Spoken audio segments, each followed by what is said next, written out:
Hello, and welcome to the BSI Education Podcast with me, Matthew Childs. And me, Alan Sellers. Hello, Alan. How are you? I'm good, thanks. And how are you, Matthew? I'm very well, thank you. We've had another email sent to us at education@bsigroup.com. Really, another one? Tell me more. Nick from Canterbury writes, Dear Martin and Alex, That's close enough.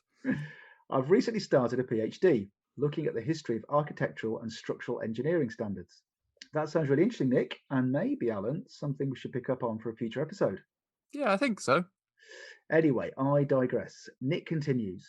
In the last episode of the podcast, I was fascinated to hear the stories of UCL postgraduates Jenny and Natalia and their group research projects, and in particular, how some of the project team members had gone on to become standards makers with BSI as a result of their research. It got me thinking, how easy is it to get involved? Well, Nick, thanks ever so much for your email. And I suppose the answer to your question is pretty easy, really. Just visit bsigroup.com/get involved and take it from there. What would you say, Alan? Yeah, it is that easy. And it's really important for standards development to have a diverse range of voices and experiences round the table to develop those standards. Now, the episode Nick is referring to is episode 8 of the podcast, where we do indeed discuss how BSI supports student research projects and how some of those students have now become standards makers. Now, if that's of interest to you, then you should also check out episode 1, which features young engineers Kat Rosier and Navdeep Mihai, where they describe their experiences of being standards makers and the benefit that this has had and continuing to have on their successful careers. And I suppose it's also worth saying we are planning a future episode, again featuring young standards makers, so do look out for that. Now, back to the business in hand. The aim of this podcast is to bring you the stories behind standards and standardization. In this episode, we focus on the often controversial relationship between standards and innovation. Our guest is Peter Swann, Emeritus Professor of Industrial Economics at Nottingham University Business School. Peter has been researching and teaching the economics of innovation since 1980 and is the author of 8 books and over 100 articles, chapters, and reports. He has carried out many studies for many UK government departments and international agencies, and organisations including the OECD and EU. And as you'll hear, he also has some fascinating things to say about tree pruning. He has indeed. Now, before we hear from Peter, a quick reminder that for more information on BSI education, go to bsigroup.com/education. This link and others on the themes raised in this episode can be found in the episode notes. Do please rate and review us wherever you get your podcasts and share us on social media using the hashtag BSIEdPod. And if you have any comments, suggestions, questions, or ideas for future episodes, then do please get in touch at education@bsigroup.com. We really do welcome your feedback. So, in this episode of the podcast, we are delighted to be joined by Peter Swann. Hello, Peter. How are you? Hello, Matthew. Hello, Alan. Well, I'm very well, thanks, and I hope you are too. We are very good, and thank you so much for joining on the podcast. Really do appreciate it. Now, in our intro, Peter, we hinted at your long and successful academic career, but just to give a bit more background, you've been Professor of Economics and Management of Innovation at Manchester Business School, an Associate Professor of Economics at London Business School. You've also held several advisory positions, including Specialist Advisor to the UK House of Lords Committee on Science and Technology, a member of the academic panel of the UK Government's Innovation Review. You were also founding and managing editor of the journal Economics of Innovation and New Technology, and awarded an OBE in the Queen's Birthday Honours List in 2005 for services to business and economic policy. Now, you're currently Emeritus Professor of Industrial Economics at Nottingham University Business School. I think it's fair to say you've hung up your teaching spurs, but you've continued with your research interests? Yes, that's right. I've written a couple of books since I retired, and I've done 1 or 2 pieces of work related to standards, but nothing terribly original. But no, I continue to do research, but the process is slowing down. I'm very aware of that. So, Peter, as we like to say in these podcasts, we are keen to learn about the standards journey of our guests. So, how did you get here, and what's your standards journey been like? Okay, thank you. Well, there are 2 important steps here. One happened between school and university. I had a gap year, and during that time I worked for work experience with Ferranti, the electronics company, at their Crewe toll factory up in Edinburgh, which was my hometown. And there I worked with standard logic chips. These were the things made popular by Texas Instruments, but they then became a sort of pervasive industry standard.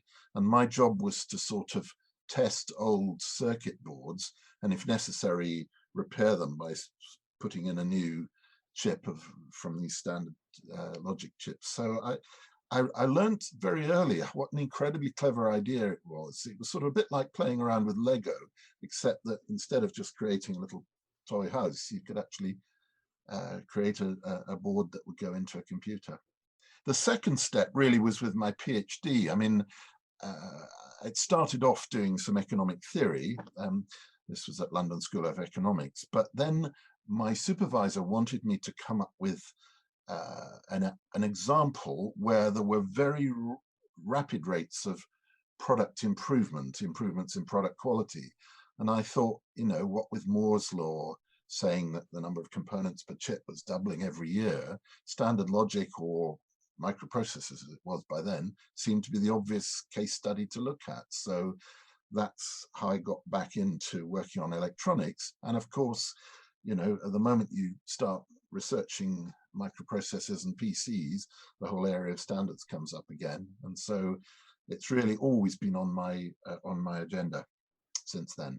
Peter, we've invited you on here to talk about the relationship between standards and innovation. So I suppose the first question is a simple one, and in a classic undergraduate essay style, we want to define our terms here. So what is innovation? We could say that our Stone Age ancestors were innovators. They created tools and artifacts for the use and benefit of their family, like stone tools, wooden spears, all that sort of stuff. But I think when academics talk about innovation, they're talking about the 20th century, essentially. And most of it's concerned with business innovation. How do we define it? A very popular definition, which has been used in policy circles in the UK and other countries, is innovation is the successful application of new ideas in business.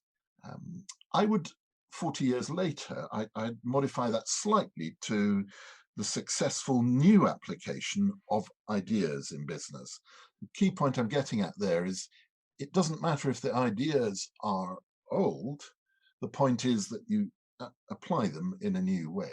So, for example, if you think of the brilliant ideas on genetics from Gregor Mendel, which were ignored for 40, 50 years, and then suddenly at the beginning of the 20th century, people picked them up and thought, wow, we can do some interesting things with these. So it's the new application that matters rather than whether the ideas are new in themselves. And as an economist, I suppose you mentioned there that innovation has become an increasingly important issue, and it's associated with more around the modern world. What's the fascination of innovation for economists, and why is it important for the economy? If you go back to some of the most influential early works in economics, we tend to date that to about 1760, 1770. Before that, economics was hardly studied at all. All the great pioneers writing about economics wrote about technical change and innovation. So from Adam Smith, who used to be on the £20 note, onwards, all kinds of people, Charles Babbage, John Stuart Mill, Karl Marx, Alfred Marshall, all of them put innovation right at the center of their discussion of economics. And then suddenly, paradoxically, once we got into the 20th century, almost no economists talked about innovation anymore, which is rather odd given what was happening in the 20th century. And then round about the early 50s or mid 50s, a group of American and a few British economists suddenly started to think, look, are we missing something here? And a very famous one of them called Robert Solow, who's still alive, I think he may be in his 90s now, of MIT in the United States. He produced a research study which concluded, and I'm going to read the passage, gross output per man doubled over the interval 1909 to 1949, with 87.5% of that attributable to technical change and only 12% of it attributable to increased investment. And I think when people read that, they thought, my goodness me, we're missing the major part of the story here. It's just ridiculous. And thereafter, the topic of economics of innovation was reborn. It became much, much more popular.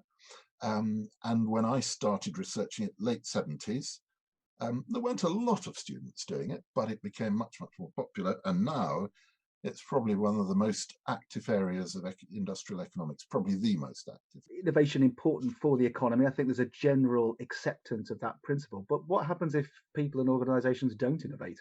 It's important for society. We take for granted lots of things that have been delivered by innovators. But it's also important for the economy as a machine. We have, for better or worse, a machine called the economy, which has to grow if it's going to perform normally. If it doesn't grow, it starts doing funny things. And innovation is one of the principal engines of growth. And so that's why there's an additional reason it's so important. What happens if people and organizations don't innovate? There's an old dictum I'm sure you've heard, which goes, innovate or die. Essentially what it says is that those operating in a competitive market may have to innovate, because otherwise they will lose market share to the more innovative rivals and eventually get driven out of business. But on the other hand, organizations that have a monopoly probably don't need to innovate. And if, at the risk of being a little bit mischievous, if I were asked to pick an organization in the UK which perhaps most needs to innovate but is not doing so, I think I'd probably choose the Houses of Parliament in Westminster, who still in this COVID era, are queuing up in what they call a conga, I think they call it, so that they can all vote through the lobbies in the normal way while maintaining social distance. And it's funny to hear what the Scots say about this when they all vote online in the Holyrood Parliament. But, you know, is that damaging Parliament in Westminster? I don't know. It seems to be just as powerful as ever and flourishing. So maybe they don't have to innovate, even if we'd like them to do so. When you said, when you said you're about to be mischievous, I thought you was about to say BSI then. No. Oh, no. Do you do the conga at BSI then, Matthew? Do we do the conga at BSI? Obviously, well, we don't see each other anymore because obviously we're all working. Oh, you're doing but right. yeah, we only do the conga every fourth Friday. So yeah. Oh, right. Okay, you've cut down then. Just one more observation on that. What about people who don't innovate? I mean, I have a delightful acquaintance who's a retired medieval historian, quite elderly. And his attitude is the precise opposite of innovate or die. I mean, he won't use computers, email, the internet, mobile phones, texts, or anything of that sort. And he's completely unrepentant about this. And if you ask him about it, he just says, "You want me to innovate? I'd rather die." And so his maxim is, you know, it's innovate and die, if you like. So he's flourishing. He's writing books in his 80s, and he doesn't need any help from modern technology. So I think it's fair to say that it's competitive businesses who most need to innovate to survive. I've got a quote that says, we always want to create something new out of nothing and without research and without long, hard hours of effort. But there is no such thing as a quantum leap. There is only dogged persistence, and in the end, you make it look like a quantum leap. So I think it's almost saying innovation is just small steps towards making something better, and in the end, you just end up making it look like it's innovative, which I think is an interesting perception, because something innovative, is it just making it look different? Is that innovation? Or what really is innovation? Is it that large step change that makes something new? And what is that? Well, it's a very good question. I certainly agree with Alan that, you know, a lot of business innovation is a sequence of small steps. We sometimes call it incremental innovation. And by increments, you know, you go a long way, but each step on its own is quite a small one.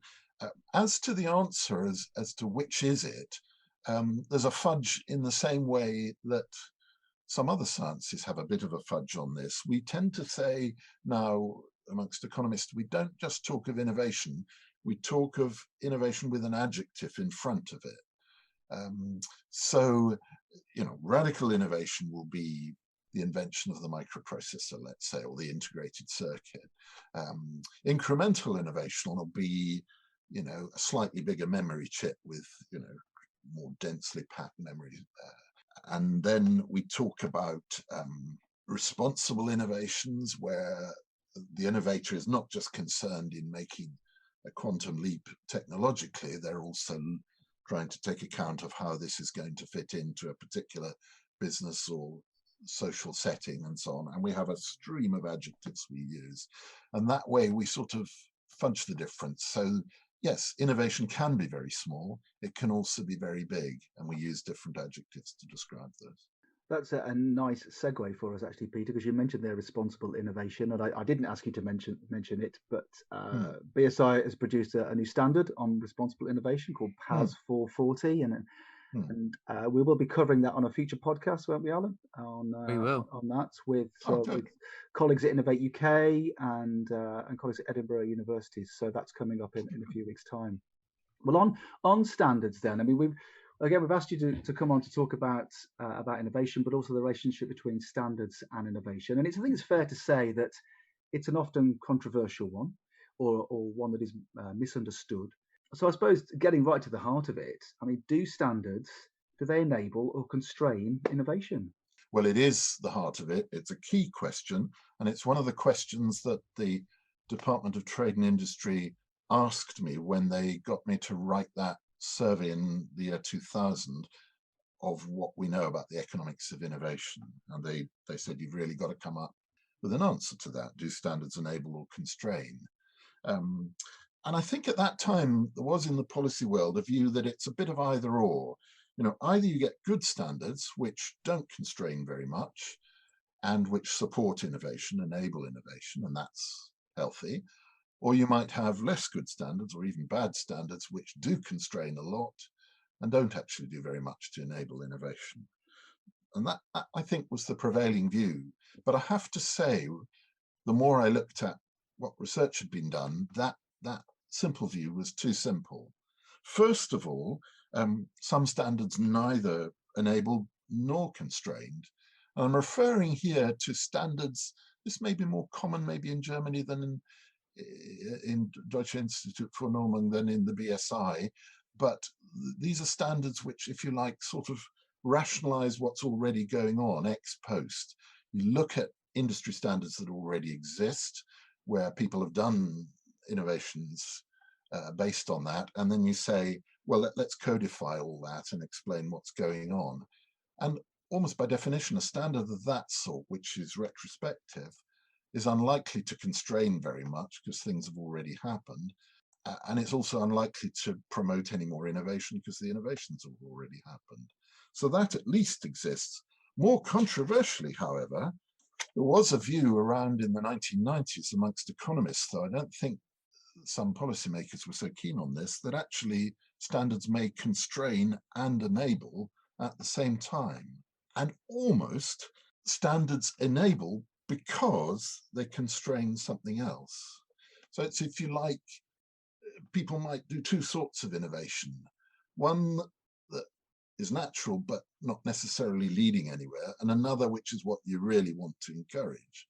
And for the standard to encourage the second and discourage the first, there has to be a bit of constraining to enable the thing you actually want. Do you see what I mean? So paradoxically, and this was a controversial idea, they can work together at the same time. Now, empirically speaking, which of those four possibilities is the most important? And there's a simple answer to that, which comes from a survey that has been carried out for some years in the UK and all the other EU countries, called the Community Innovation Survey. And that contains, it's repeated every 3 or 4 years, that contains two questions relating to standards. One asks, do standards inform and enable your innovation strategies? yes or no. And a second one asks, do regulations and standards constrain your innovation strategy? So they're the two questions. Now, if you think about it, if you combine the answers to those two questions, there are four possible outcomes. One, they enable but don't constrain. Two, they constrain but don't enable. Three, they neither enable nor constrain. And then four, the controversial one, they both enable and constrain. So which of those was the most common? Well, surprising as it may seem, the last of those was the most common, 39%. I'm referring here to a UK survey from around 2005, so it's a little dated, but I don't think the numbers will have changed that much. 39% said both enable and constrain. Counterintuitive perhaps, but actually empirically quite common. So you can see that the most controversial one is the most common. And that's a difficult message to get across. There's tension in that answer, isn't there? Yeah, there is. There's tension when you talk about it, because you imagine. know that some people in the policy world just didn't believe it. And yet, if you believe that survey, and these, after all, are business people talking about what they think standards and regulations do to their business. It's not me as an economist interpreting what they believe, it's what they've said themselves. So it's full of tension, yeah. Now, obviously, Peter, that is as you say, quite a sort of controversial finding there. So how do you communicate that idea to non-economists?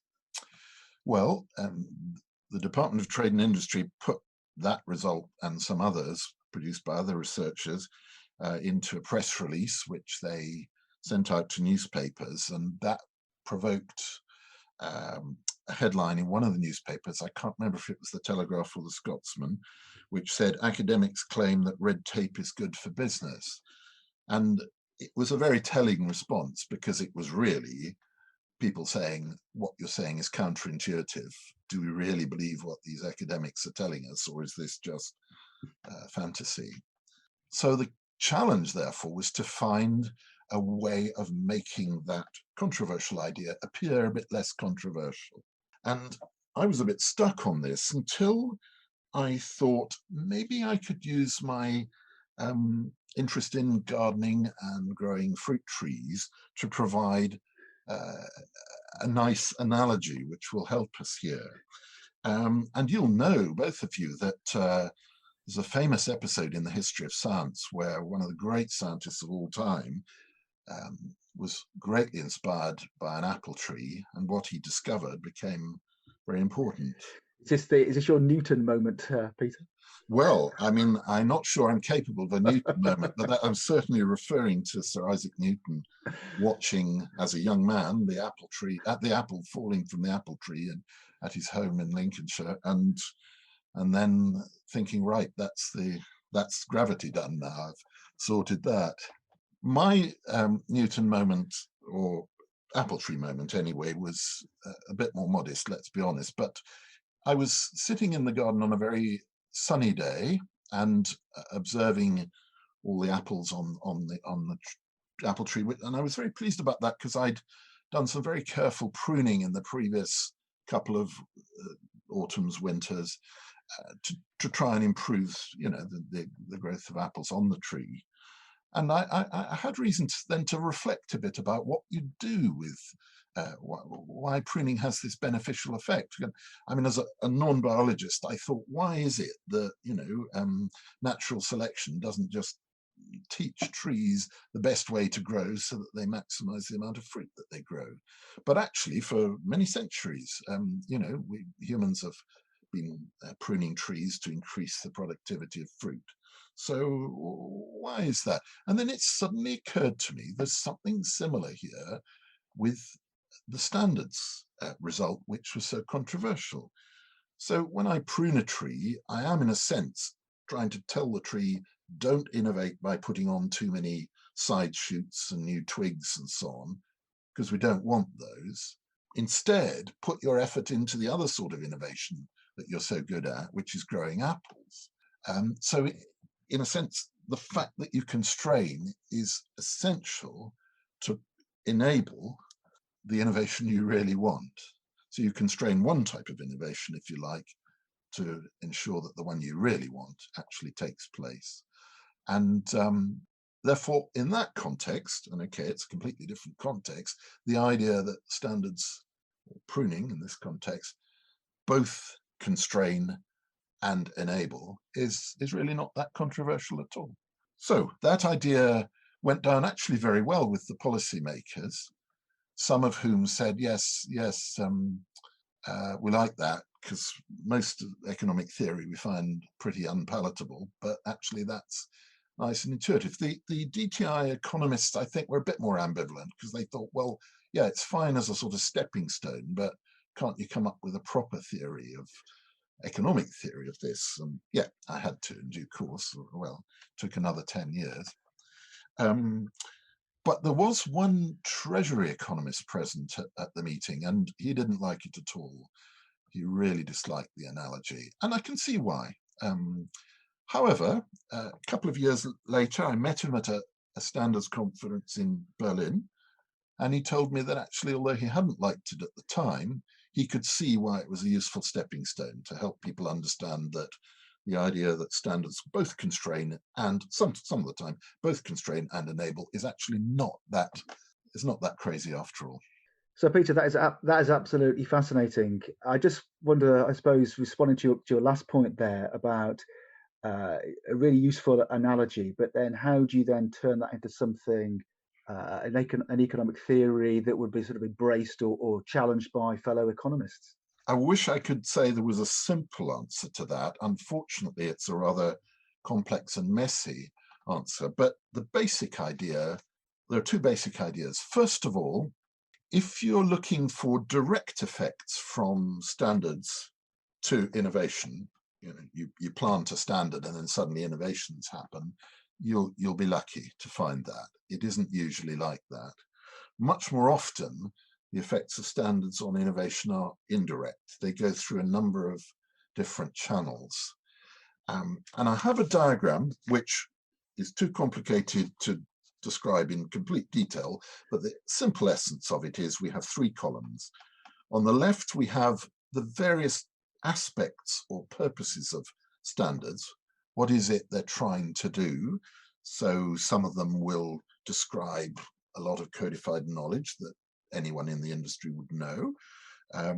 Some of them will describe certain sort of minimum quality requirements or performance requirements that you need to achieve. Others will define certain standards of measurement, how you measure the system or the product or service. Others will say things about compatibility and so on. Others will be to do with health and safety and so on. You know the list. So there's quite a long list there. What we tend to find is that in all the case studies we've looked at, these will quite credibly have an effect on what we might call intermediate economic variables. These are things that nobody talks about in the newspaper headlines, but are important to us as economists.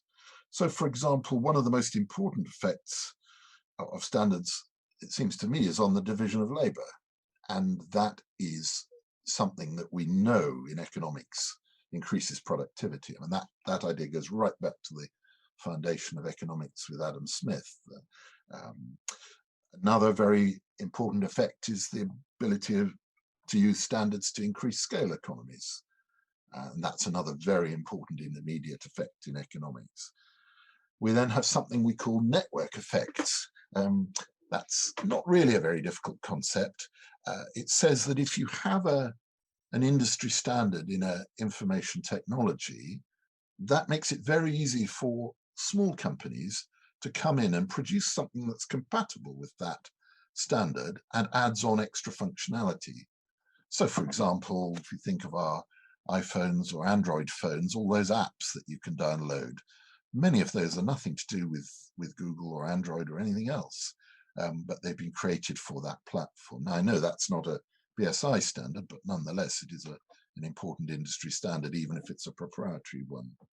So those are the intermediate economic effects, and we can trace the way standards impact on that. the next step is, how does that feed into the ultimate economic effects that we're really interested in, like innovation, productivity, competition, trade, and growth? So there is a rather complicated sequence of linkages between all of those. And to describe them all, really, you have to look at a graph. But I think most of those are fairly uncontroversial. The trouble is, each case study will be slightly different. The patterns will be slightly different. I think, Matthew, we might have to innovate the podcast so we can display graphs to people. We may have to do that. I was about to say, Peter, while you were talking there, that we will put links to your papers will be in the episode notes, so people want to dive into those papers. Well, if anyone wants to follow that up, yeah. Okay, final thought then, Peter. It's you talked there about the key relationship between standards and innovation, and about how there's both enables and constrains at the same time. Obviously, we can talk about that in broad terms across an entire economy, but how about the differences between industries and sectors, maybe in regions of an economy? I can't say very much about regions, but I can say about sectors. So here I'm talking about what we call the standard industrial classification, 2 digits, which sort of sorts the various parts of the economy into around about 90 different industries, broadly defined. And yes, I mean, there are important differences there. The greatest number of industries follow the same pattern as I described before, and that is that the most common outcome is that standards support and constrain, or enable and constrain at the same time. And the next most common is that they don't support and don't constrain. So it's the same pattern as the overall average. But there are 2 groups that are rather different. In one, it's the other way around. The most important outcome, or the most common outcome, is that standards don't enable innovation and they don't constrain either. And those industries tend to be what I would call sort of traditional industries with lower than average rates of innovation. So, for example, mining and quarrying, textiles, manufacture of apparel, clothes, I suppose, publishing and printing, construction, retail trade, hotels and restaurants, real estate.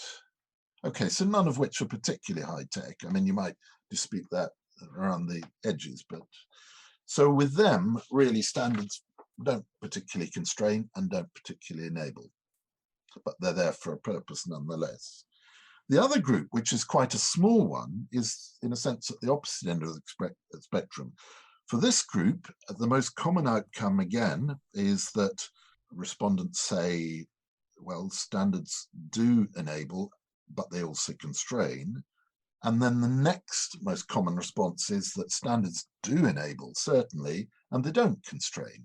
So a big positive for the effect of standards there. Now that group is totally different. They are high-tech industries with a higher than average level of innovation. So chemicals, various machinery and equipment, office machinery and computers, radio, television and communications, motor vehicle manufacture, and computer and related activities. So I think you can see a pattern there where for most industries, there's this mixture of constraining and enabling. For the high-tech ones, it's more enabling than constraining.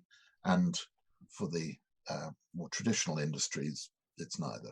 There's a perception that innovation is accelerating, or is the pace of innovation is increasing in those high-tech areas. And there's also a perception that the standards development process, because of the nature of the consensus that it needs to become a standard that's acceptable, that those 2 different paces are going to be too different, so that the constraining effect of standards could be greater as innovation and the pace of innovation increases. I wondered if you had any thoughts around that.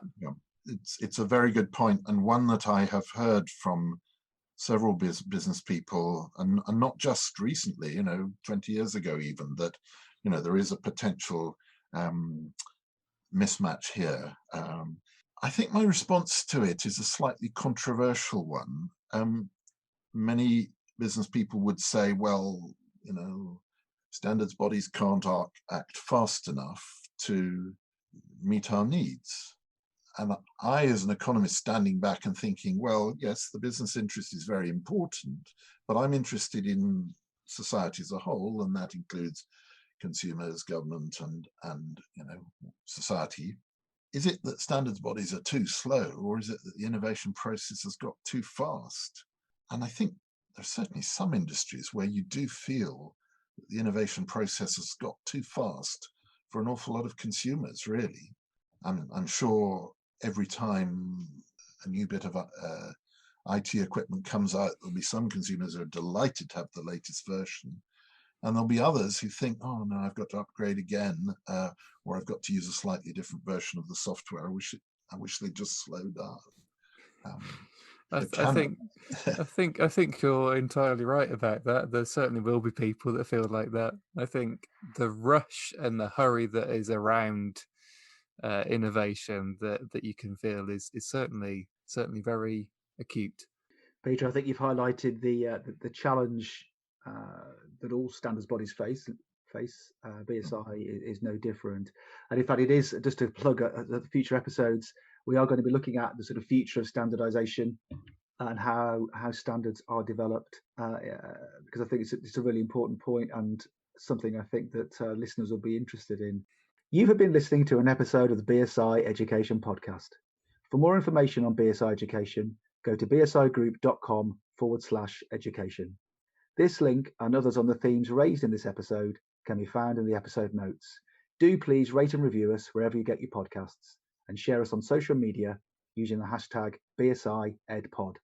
And if you have any comments, suggestions, questions, or ideas for future podcasts, then please do get in touch at education@bsigroup.com. We welcome your feedback. All that remains is for me to say thank you, Peter. Thank you. Thank you, Alan. Thank you.